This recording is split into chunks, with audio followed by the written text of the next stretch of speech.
Bonjour à tous, bienvenue dans votre 5e numéro de Masala. Aujourd'hui, nous sommes avec une figure emblématique de la culture malienne. Je ne dis rien. Regardez. Vous voyez qui c'est? Habib Dambélé, dit Guimba National. Alors, on va se régaler tout de suite. À tout de suite.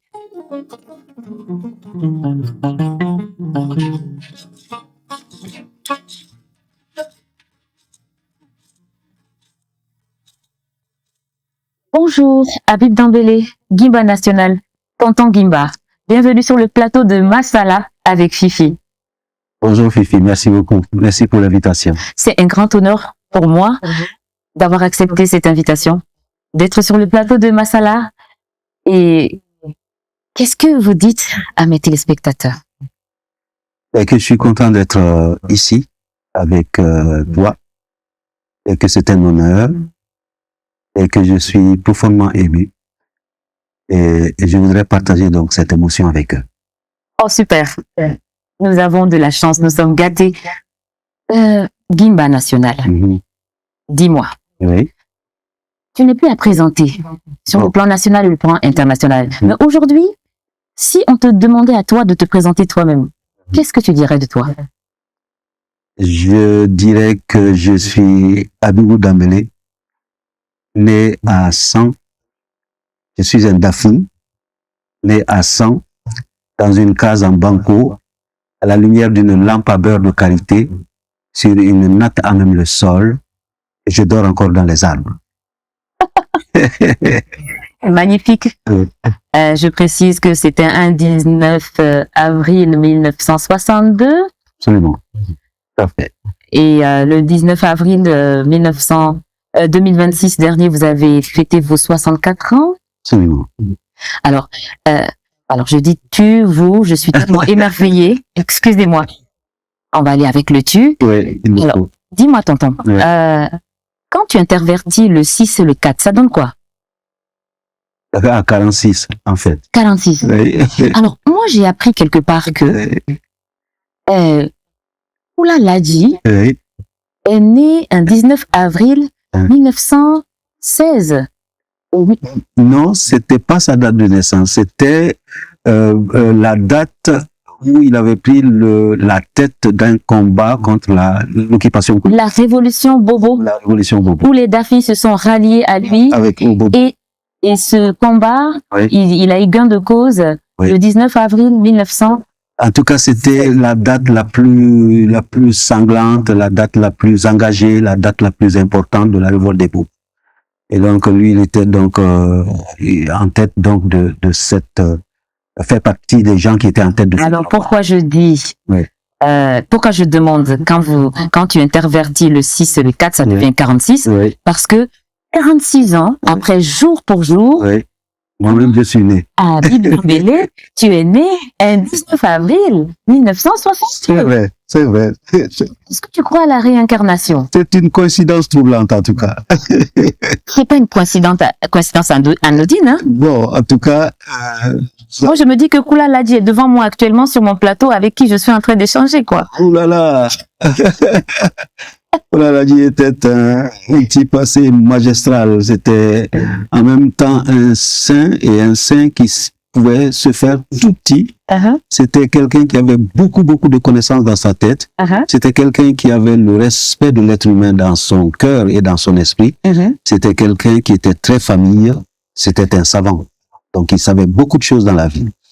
Et donc, être la réincarnation d'un tel homme, je crois que je n'en suis pas là quand même.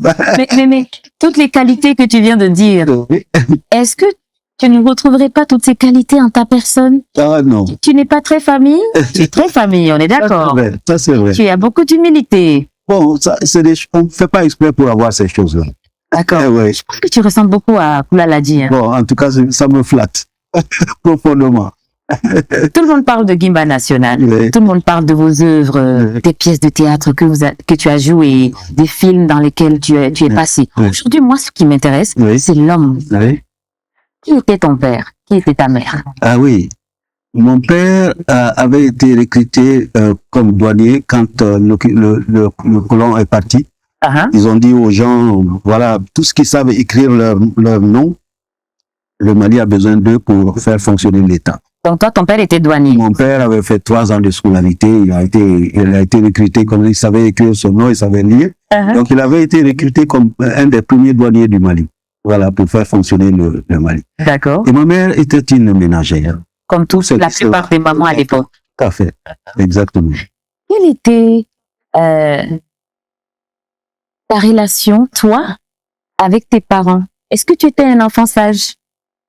Alors, donc, l'autorité des parents était assez considérable et on savait lire dans leur clin d'œil, on savait lire dans leur mine, on savait lire dans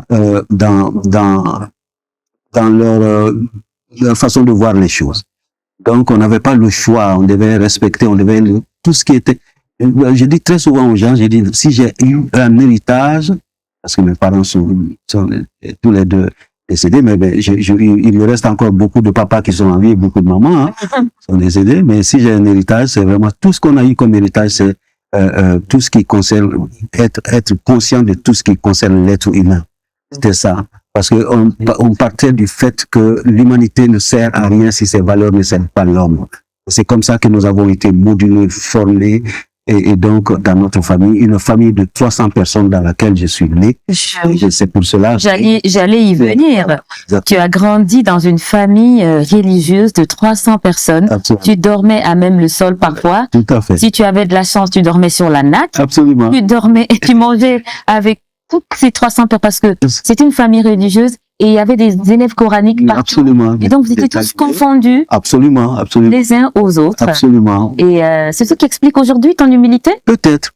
Parce que mon grand-père lui-même qui était donc, parce que j'ai pas vu mon arrière-grand-père, hein, donc j'ai vu mon grand-père et puis les autres.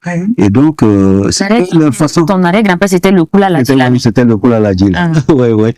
Et donc, mon grand-père était quelqu'un de très, très humble. Très humble, et il a éduqué ses enfants, tous ses enfants, avec cela. Et donc, ses enfants aussi ont éduqué leurs enfants avec cela. Et donc, dans notre famille, je pense que l'humilité est une vertu assez considérable à laquelle il fallait pas manquer. Voilà. Magnifique. Voilà. Tu permets qu'on fasse un petit coucou à mes followers, à nos followers de TikTok. Merci à vous. Bienvenue sur Masala avec Fifi. Coucou. Et tapotez. Aujourd'hui, nous avons une des légendes vivantes de la culture malienne. C'est pas tous les jours qu'on peut la voir sur notre plateau. Alors, tapotez pour nous soutenir. Faites-lui beaucoup de cœurs. Vous aimez tous Guimba National, non? Alors, mettez les cœurs. Tonton Guimba. Ouais. Quelle était la relation entre ton père et ta mère? Ton père avait combien de femmes? J'en ai eu 4 en tout. Donc tu avais 4 mamans? J'avais 4 mamans. Est-ce que tu savais qui était ta maman même? Non, parce que l'enfant est un bien commun. Et j'appartiens à cette génération où pour les femmes pouvaient échanger les enfants pour écarter toute rivalité possible. Hein. Ouais. Et toi, tu as connu cette époque? Voilà. Alors, donc toutes mes mamans étaient mes mamans. Donc toi, tu es chargé d'amour. Oui, beaucoup. Ça, c'est vrai. Ça, c'est vrai. C'est pourquoi je pense que la haine n'a pas de place dans mon cœur et dans mon esprit, parce qu'il y a tellement d'amour qui m'ont été donnés. Donc, Et est-ce que tu as vu un jour ton père et ta maman ensemble, une anecdote à raconter, par exemple? Oui, mais parce que je te l'avais raconté. Parce que moi, j'avais entendu une. Non, mais un jour, je rentrais, c'était à Bamako, j'avais fondé ma propre famille. La maman était donc à la maison et mon père était venu faire un tour à Bamako. Et un jour, je rentrais de ville avec mon papa. Nous rentrons dans la cour, je garde la voiture, nous rentrons dans la cour. Et tout d'un coup, il y a un truc qui s'est passé. Parce que à la maison, maman était donc autour d'un plat avec les autres membres de la famille. Et il y a eu une espèce de petit remue-ménage. Et donc, on salue comme ça, et puis après, nous, on rentre dans le salon pour nous asseoir. Et mon père m'a dit, c'est la première fois depuis que je connais ta mère, c'est la première fois que je la vois en train de prendre une tartine et d'essayer de la manger. Ça veut dire que ta maman... Mon père n'a jamais vu ma mère en train de manger. Elle s'est toujours cachée. Même à manger. Absolument. Oh là. Je suis né d'une telle maman. Oh, c'est magnifique. J'ai la chair de poule. Oui. J'ai la chair de poule, c'est super, c'est magnifique. Oui. Et je vais pas parler de tes études, le classique, hein. Je vais pas parler de tes études. Aujourd'hui, on découvre l'homme. Écoutez-moi bien. Aujourd'hui, on découvre l'homme. Après la relation avec tes parents, il y a quelqu'un aussi qui a marqué ta vie, qui s'appelle Michel Sangaré. Comment vous êtes connus? Et quand j'ai été, quand on a fait de moi meilleur acteur à la Biennale, c'était quelle Biennale déjà d'ailleurs? C'était pas la Biennale 85 ou 84? Je me souviens plus. 84, je crois, à la Biennale 84. Donc j'ai eu le trophée de meilleur acteur de Mali. Et en 82, Michel l'avait eu. Avant toi. Voilà, avant moi. Et nous étions à l'internat dans l'école de Djelibougou. Michel habite Djelibougou. Et donc le soir de la... L'internat à l'école de Djelibougou? Non, mais c'était les troupes les troupes théâtrales. Les troupes théâtrales étaient hébergées dans des écoles. Oui, c'est ça. Avec chacun sa natte aussi, hein. Parce que ce qui ne me dérangeait pas parce que j'avais l'habitude de natter. Oui.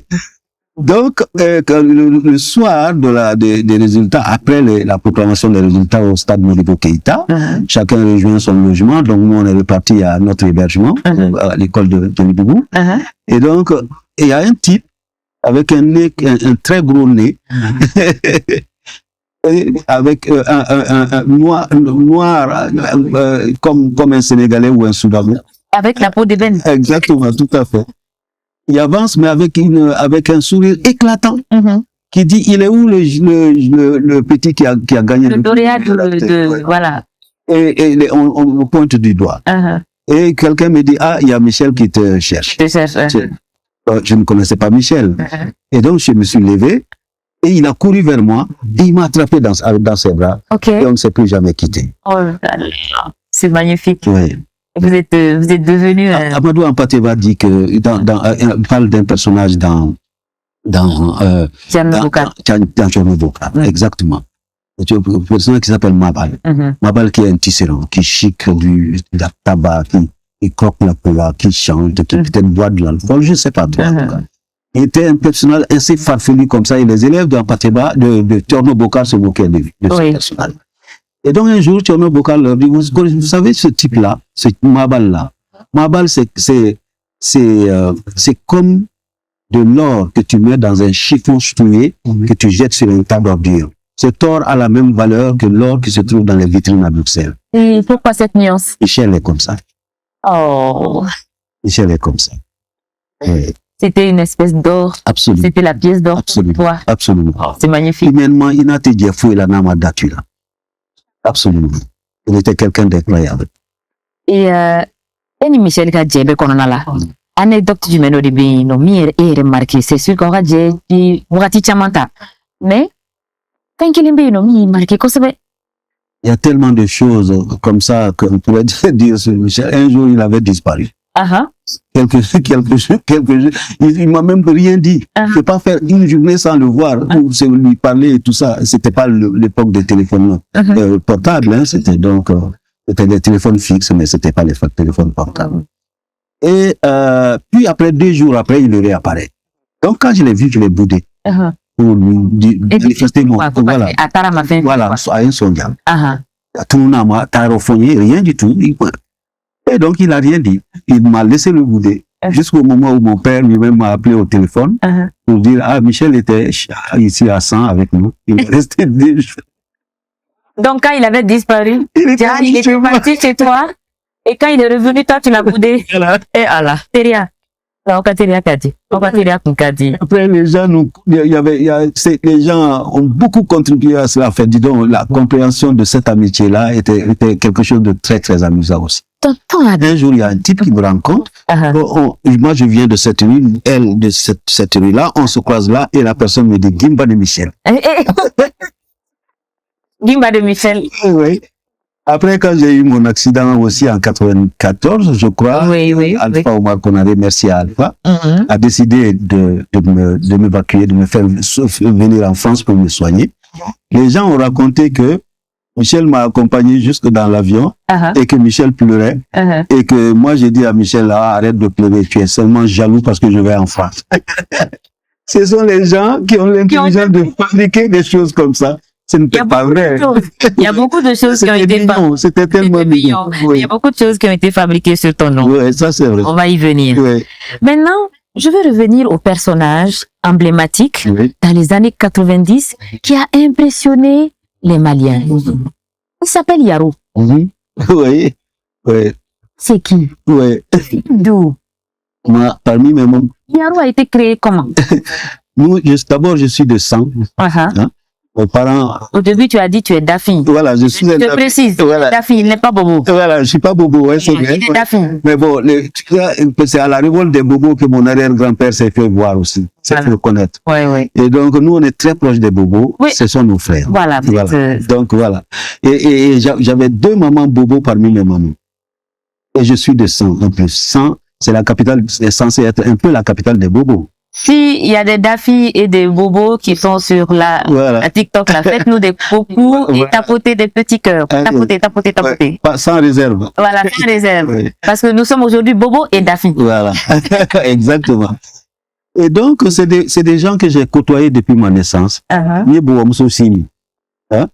Donc, j'ai côtoyé les Bobos, ils étaient nos amis, ils étaient nos frères, ils étaient...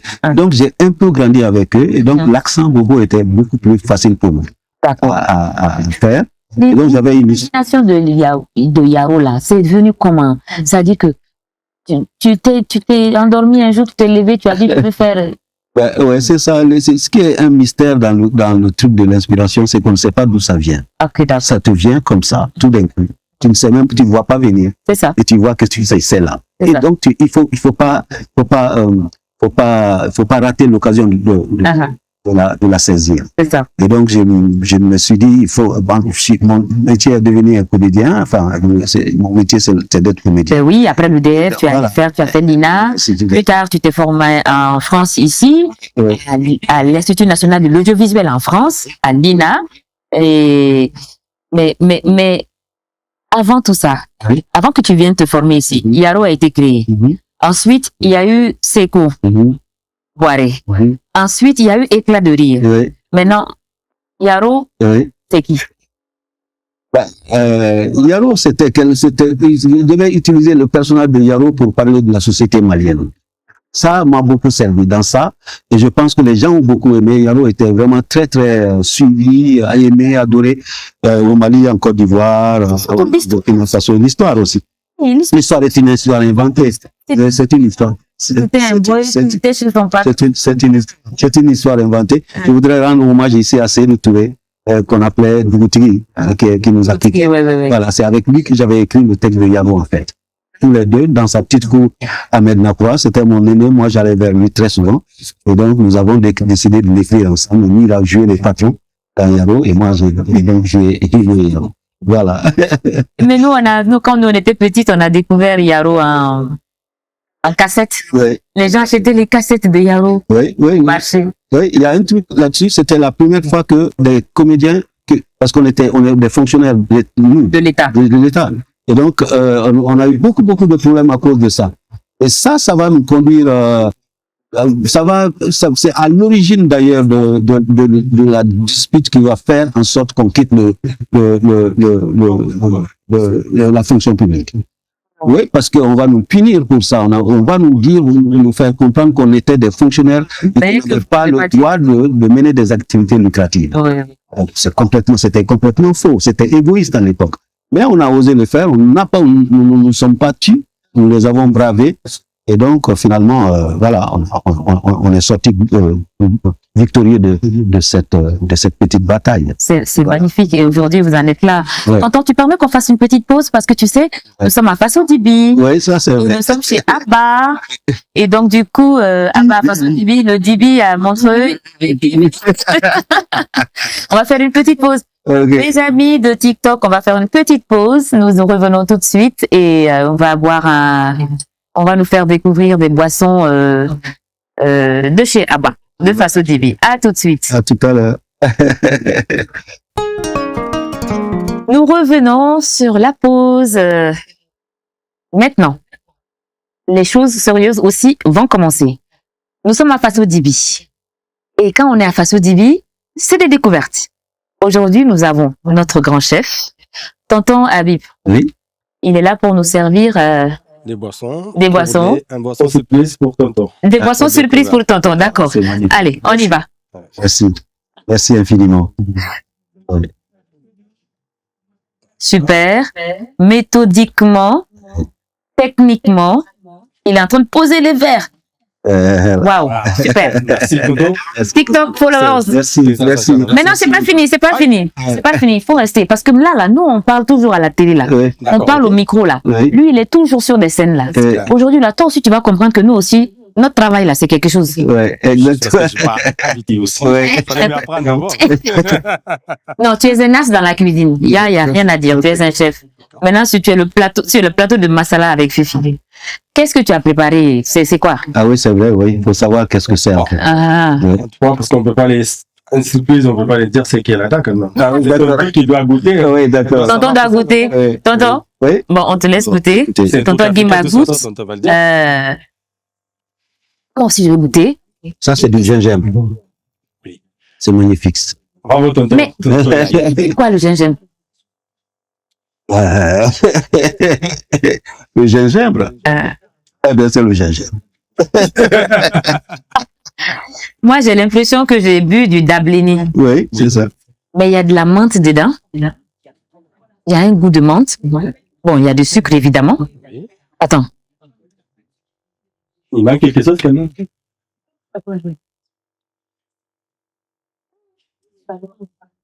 J'ai oublié quelque chose quand même. Tu as mis les héros dedans? Le quoi? Les héros? Ou les yigi? Il y a des citrons. Oh, Oh, yigi. Tu as mis les héros dedans? Non. Il y a des fraises là-dedans. C'est ça le yigi là. Ah, d'accord. Je n'ai pas compris. Bon, on va voir ça, vous frères, c'est quoi, bon, on a Oh. quoi, Bon, voilà, plaisir, Tonton Guimba, il a créé. Ah, il Plaisir, il a mis des héros dedans. Oui. Merci, Tchèque. Merci beaucoup. Merci infiniment. Merci à toi. Merci. On est toujours à Faso Dibi. Merci. À tout de suite. Merci. Merci à notre chef Demba Traoré de Faso Dibi nous avoir fait découvrir les saveurs de l'Afrique. Tonton Guimba, il a savouré, il a dit le gingembre. Mais tonton, tu nous as pas dit ce que ça te rappelle le gingembre, hein? Djinibirige. Ça te rappelle quoi? Ah ben, enfin, ça nous replonge dans notre enfance aussi. Et Ajibalak, mais c'est flaflamanan. Ah, ouais, c'est vrai. Ouais, c'est là là, quoi. Oh, c'est là. Oui, c'est vrai. Oui. Alors moi, j'ai bu du dableni. Je précise, c'est le dableni. Oui. Il y a beaucoup de gens qui aiment dire le bissap. Bissap, c'est sénégalais. Dableni, c'est malien. C'est vrai que c'est l'Afrique qui gagne, hein. Ouais. Mais je préfère dire dableni. Ah, tu as raison. Et puis, bon, il y avait de la menthe, du citron. Et puis, d'après tonton, il y avait le yigi et le yaga, quoi. Ça, c'était toi qui l'avais créé, en fait. Mais tu sais, le yigi yaga, là, Oui. je l'ai pris de toi Ah oui, d'accord. parce que un jour, Oui. il y a un policier qui t'avait arrêté. Mm. Et c'était pour demander tes papiers. Mhm. Et toi, tu avais tous tes papiers à l'époque. Oui. Et puis, après, il t'a demandé, mais, oh, ma yigi, t'es quoi? Ah. Et toi, tu as demandé, mais c'est quoi le yigi? Après, il a dit, mais yorote. Hein. Oui. Ah bon? Tu as dit, c'est quoi le yoro? Ah bon? Après, il a dit, mais yigi, yara yorote. Hein. Tu te rappelles? C'était une de tes blagues. Ah oui, d'accord. Je me dit, donc, yigi, il venait à Dablin. Frère, c'est toi, bon, Voilà, Annie Freddy, tu oui. Alors, nous revenons sur le plateau de Masala. Tonton Guimba, Non. dès que me fait qu'il y a fait là. Oui, on y va. Uncle la yaruka kumala c'est ça. Oui, tout à fait. Mais na c'est pour boire Johnny Yeri. Sékou Boiré, Est-ce qu'il existe vraiment? Ou bien c'est pour boire un créé? il existait, il est décédé il y a 2 ou 3 ans, je crois, maintenant. Ah, donc c'est quoi c'est quelqu'un qui existait, mais l'histoire que nous avons inventée que vous voyez est une histoire inventée. Mais la tête, il y avait un type qui s'appelait Sékou Boiré, que moi j'ai affectueusement appelé Sékou Boiré, qui était le petit gardien de mon papa, qui était un peu moins âgé que moi, mais qui était le gardien de la maison à Ségou quand mon père a été affecté à Ségou, à la douane. Donc avant d'aller chercher la famille à 100, il s'est dit, il faut que je trouve un gardien qui garde la famille en attendant. Et donc, quand la famille est venue, nous sommes venus avec les mamans et tous les autres, j'ai vu, le papa nous l'a présenté en disant, c'est le gardien de la famille. Et tout de suite, à nos premiers échanges, eh bien, ce type-là m'a intéressé. J'ai dit, mais dis donc, il a une tête incroyable. En quoi il t'a intéressé? Il m'a intéressé parce que son accent était un accent assez particulier. Et sa bouche, il avait vraiment la tête comme ça. Oui, il avait vraiment la tête comme ça. Le fait que tu fais ça... Exactement. On a toujours cru que tu l'avais inventé. Non, je pense que ses lèvres n'arrivaient pas à couvrir totalement ses dents. Voilà, exactement. Okay. Et donc, il parlait comme ça. Il parlait comme ça. Alors, donc, j'ai découvert après que c'était quelqu'un qui avait de la repartie, qui avait un sens de l'humour tellement développé, qui était incroyablement... Quels ont été tes premiers échanges avec Sékou Boiré? C'était les salutations d'abord. Au niveau des salutations, ce type-là, il s'arrêtait pas comme un dogon. Les salutations continuaient. Donc, avec cette tête-là, et donc cette voix. Et donc, j'ai dit, mais dis donc, j'ai pas arrêté de le regarder. Il m'a intéressé. À partir du moment qu'on a déposé nos affaires et tout, je l'ai approché pour essayer de causer avec lui, de bavarder. De le connaître d'abord. Voilà. Alors, mes frères et sœurs qui savaient que j'étais un peu taquin, disent à Ali, tiens, Barazoro. Parce que, voilà. Et donc, il s'appelle Sékou Boiré, qui est devenu mon frère, parce que, finalement, c'est comme ça, quand quelqu'un venait à la maison, cette personne ne sortait plus de la maison. Chez lui. Donc, il était un membre de la famille. Donc, quand j'ai décidé de créer une série au Mali, parce que on n'arrêtait pas de regarder des séries brésiliennes ou américaines et tout ça, qui ne traduisaient pas forcément notre culture. Tu vois, un jeune homme et une jeune femme qui s'approchent, qui s'embrassent et qui s'enlacent devant tout le monde, papa, maman, tout le monde est gêné devant la télévision. Il dit, ben, il faut qu'on crée notre propre série qui parle de nos valeurs, qui parle de nous, qu'on peut regarder, papa, maman et les enfants peuvent regarder ensemble sans que personne ne se gêne. Et donc, c'est comme ça que je me suis dit, j'ai commencé à inventer une histoire et je me suis dit, je vais faire Sékou Boiré est arrivé après Yaro, non? Il est venu après Yaro, c'est vrai. Donc, c'est comme ça que quand j'ai... Mais donc, c'est ça. Oui. Voilà, exactement. Donc, il est style de créer, c'est ça, quoi. Voilà, exactement. Et c'est très intéressant, c'est quoi. Avant Sékou Boiré, je pense qu'il y a eu Éclat de rire. Il y a eu Éclat de rire. Une émission, la première émission. Après, il y a les Éclats de rire avaient aussi un ancêtre, qui n'est autre que les Rions MP qui avait été créé par Aïssata Cissé et dont Balamoussa était l'acteur principal, l'animateur principal. Donc ça c'était une émission radiophonique. Un jour comme ça, j'étais chez moi, mon téléphone sonne, c'était pas des portables, c'est le portable, c'était le téléphone fixe à la maison. Oui, voilà. Donc c'était papa Ismaël Konaté, qui était le directeur de l'Institut national des aveugles, qui m'appelle en personne. Le vieux Konaté. Papa, le vieux Konaté. Oui. Qui m'appelle, qui me dit, mon fils, demain matin, il y a une cérémonie ici. Donc, on va avoir un orchestre pour l'animation.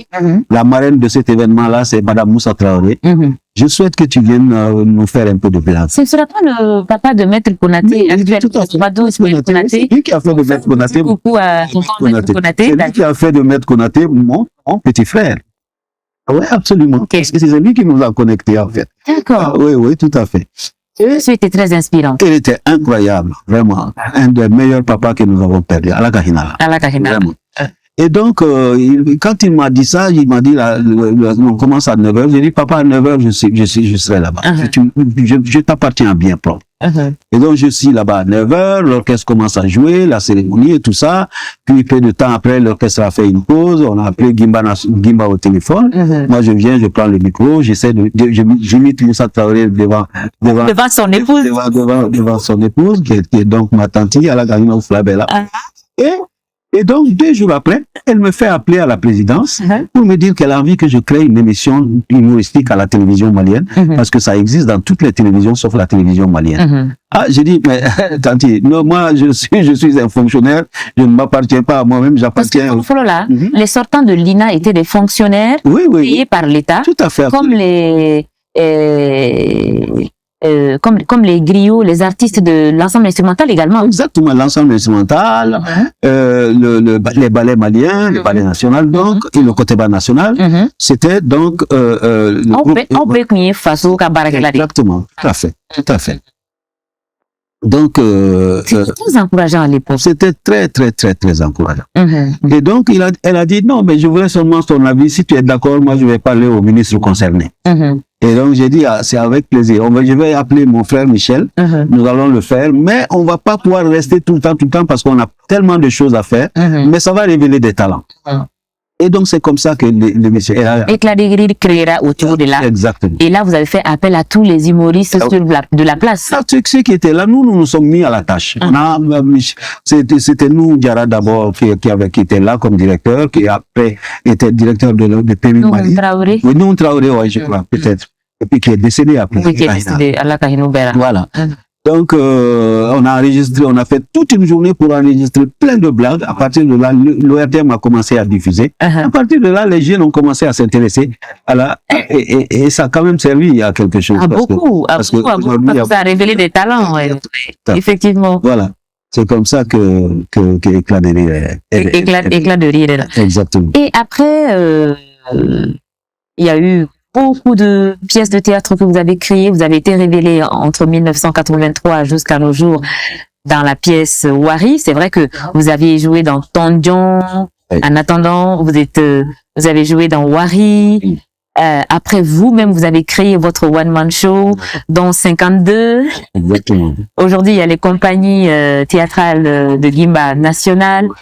Aujourd'hui, vous avez 40 ans de carrière dans le théâtre. Un peu plus. Ouais. 43 ans. Ouais.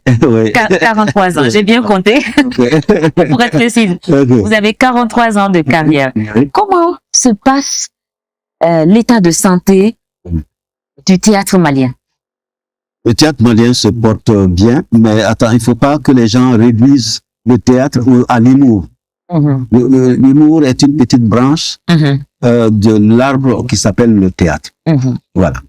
Donc, mais il faut pas qu'on réduise le théâtre, le grand théâtre, même à seulement de l'humour. Qu'est-ce que vous voulez dire par là? Non, je veux dire, les gens ils pensent que quand il faut que tu fasses des petites blagues comme ça, comme maintenant il y a plein de jeunes qui le font très très bien. Hein?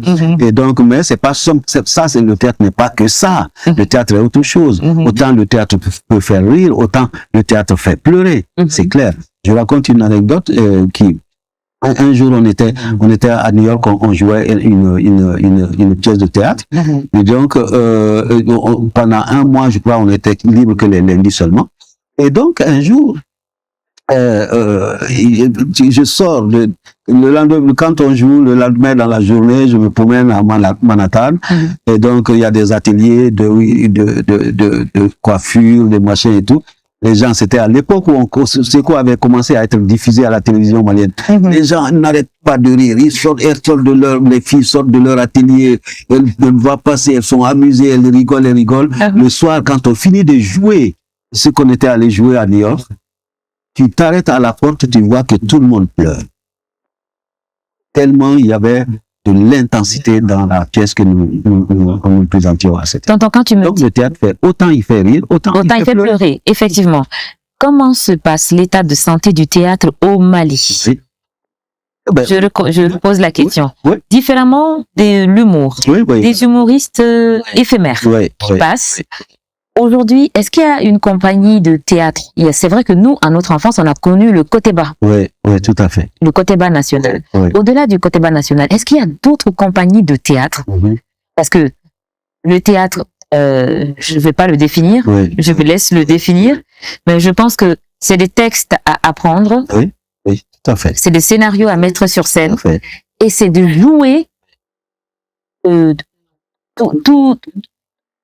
comment dire, c'est de jouer tout un théâtre devant un public. Tout à fait, exactement.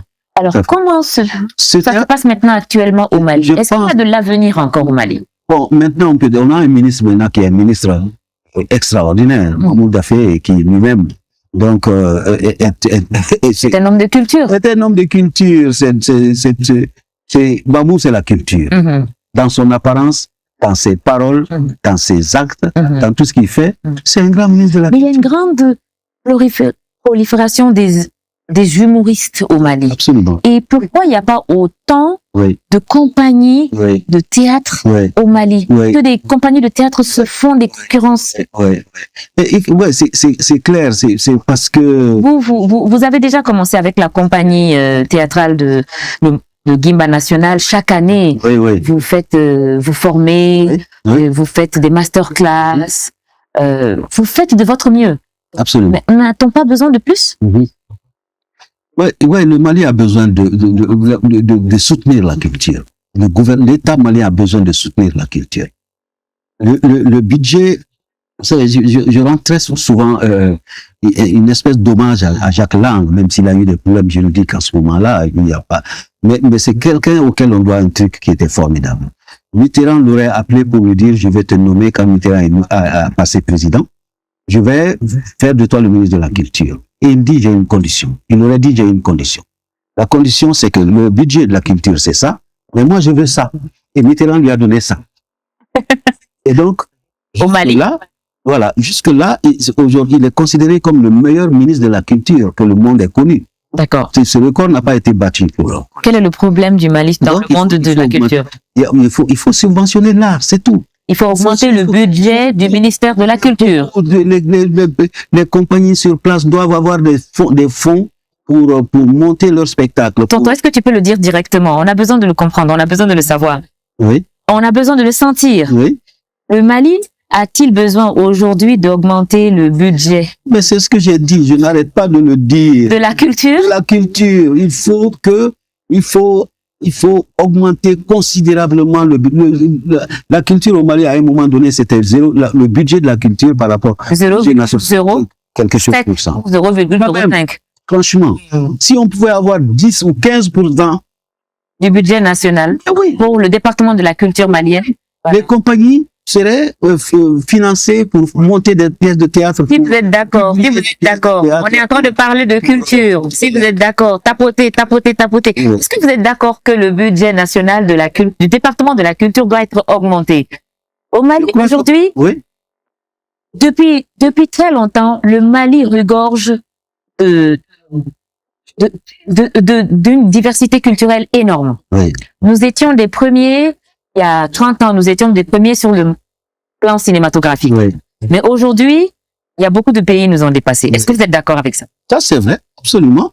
Absolument. Mais, ceci dit, on a de l'espoir. On a l'espoir qu'on ait quelqu'un qui s'appelle Mahmoud Daffé comme ministre de la Culture. On vient de parler de nous. Et donc, je pense qu'il est en train de se battre justement pour que nous puissions atteindre cet objectif. J'espère qu'il pourra un jour et j'espère qu'il va être écouté. Et le président de la République qui nous a démontré aussi que la culture est quelque chose est l'âme de notre pays, a décrété l'année de la culture par 2 fois consécutives. C'est quand même extraordinaire. Donc, si ça ne se met pas en place maintenant, ça ne se mettra jamais en place parce que tout est là pour nous. La culture fait partie de notre éducation. Oui. Que pensez-vous de l'éducation du Mali? Écoutez, je pense que l'âme de l'éducation du Malien n'est pas morte, même si elle a été écorchée, parce que avec les réseaux sociaux, on voit ce qui se passe aujourd'hui. Donc, mais ceci dit, j'ai encore de l'espoir. J'ai espoir qu'un jour, le Mali va pouvoir sortir de ce truc, vraiment. Tonton Habib. Oui. On va parler de ta vie familiale. Oui. Je sais que tu as eu des épouses. Oui. Quand je dis paix à son âme, Tanti Fantani Touré, Oui. qu'est-ce que ça t'évoque? Qu'est-ce que ça t'évoque aujourd'hui? Qu'est-ce que ça m'évoque aujourd'hui? C'était mon épouse que nous avons perdue parce qu'elle n'appartenait pas qu'à moi. Elle appartenait donc à tout le Mali. Et donc, nous l'avons perdue. Mais elle est partie en même temps, elle est là. Parce que quand la mort vient, elle part avec des âmes. Mais en même temps, elle laisse des vies. Elle laisse la vie derrière elle, la mort, quand elle part. Elle part avec une âme peut-être, hein, mais elle laisse aussi la vie derrière elle. Mais puisque la vie est là, il faut en faire quelque chose de bien. Et c'est ce qu'on essaie. Elle vous a laissé de beaux enfants? Hein? Elle vous a laissé de beaux enfants? Oui, absolument, absolument. Je suis un papa heureux, vraiment. Alors, tu as travaillé avec des réalisateurs de renom, entre autres Ousmane Samben, Abdraman Sissoko, Peter Brook, ou encore Chekmar Sissoko, dernièrement avec Ludovic Bernard, où on te voit jouer dans le même film que Ahmed Silla. Qu'est-ce que chacune des collaborations t'a appris sur ton métier, sur toi-même? M'a appris sur moi-même. Bah, écoute, jouer une fois est une chance pour un acteur, et jouer une fois de plus c'est encore une chance de plus. Et donc à chaque fois j'ai appris, à chaque fois je suis depuis que je suis né, je pense que mes oreilles sont à l'école et ils ne sont jamais sortis de cette école. Donc j'apprends tous les jours que le bon Dieu fait. Mais tonton, oui. Qu'elle a dit ça? Et femme est douanier. Oui. Et maman est ménagère. Pourquoi nous connaissons? Théâtre bon là donc mais déjà. Est-ce que et à terminer? Bon, comme je te l'ai dit, je suis né dans une famille de 300 personnes. Oh, une famille 300 personnes, dans 300 personnes, il y a tout. On peut avoir des gens qui sont bien, des gens qui sont pas bien, des gens qui sont fainéants, des gens qui sont courageux, des gens qui ont de l'humour, des gens qui sont assez rigoureux, des gens. On peut trouver toutes sortes de personnes. Donc j'ai navigué dans ce grand monde-là, donc entre toutes sortes de personnes, et cela m'a permis. Ah bon, je ne crois pas. Enfin, sûrement, il y avait beaucoup. J'ai des tontons, des tantis qui avaient le sens de l'humour, ça c'est vrai. Donc peut-être que c'est de ce côté-là que j'ai aussi. Une tante du côté de ton papa? Là, il y avait la tante de mon père, donc qui avait beaucoup d'humour. J'ai aussi un oncle, on l'appelait Tenemalkono, hein, ma tante, ma grand-mère, là, parce que c'est la tante de mon père, qui avait beaucoup d'humour.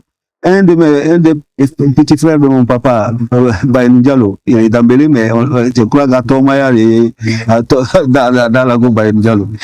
Donc, qui avait beaucoup d'humour aussi. Peut-être que c'est venu de tout ça. Quelque part, voilà. Mais Guimba National, il reste toujours Guimba National. Et à un moment donné, est-ce que c'est vrai qu'on t'avait interdit d'aller dans des enterrements? Non, je pense que les gens exagèrent toujours. Non, les gens exagèrent toujours. Mais... Le gouvernement a décidé pour Guimba t'es un monstre, Non. C'est noir. Non. Mais cela dit, j'ai mis j'ai mis des cadres, je me suis dit, souvent quand je vais au cimetière, les gens même qui sont en deuil, quand ils lèvent la tête pour croiser mon regard, ils se mettent à rire. Voilà. Donc tu es venu pour leur rapporter ton... Donc il faut un adabla. Voilà. Mais gouvernement m'a fait un Non. Mais il y a des adabla. Comme ça.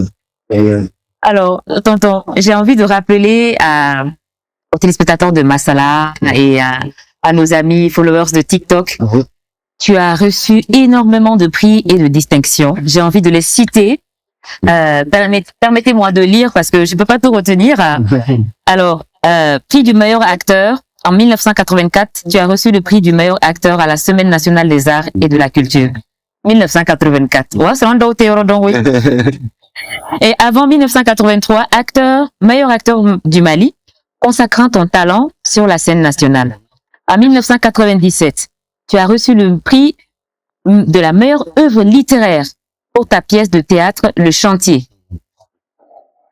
En 1998, tu as été nommé chevalier de l'Ordre national du Mali. En 2016, tu as eu le prix du meilleur spectacle vivant de RFI, À vous la nuit. Et aussi le meilleur second rôle lors d'un festival international du cinéma en Afrique. En 2019, tu as été élevé au grade de commandeur de l'Ordre national du Mali, l'une des plus hautes distinctions de la République du Mali. En 2026, lauréat du prix de meilleur acteur au Diversity in Cannes Short Film Festival pour ton interprétation dans le court-métrage Sans banc fixe. Ça, c'est quelques prix que moi j'ai cités. Mais quand tu regardes tous ces prix, qu'est-ce que ça te fait quand tu regardes tout ça? Tu penses à quoi? Tu te dis quoi? Je me dis, j'ai encore du travail. Ah oui. Il est extraordinaire, ce monsieur. Mais après tous ces prix? Ah oui. D'accord. Quel travail tu as encore? Ben, dis-moi. C'est une lourde responsabilité.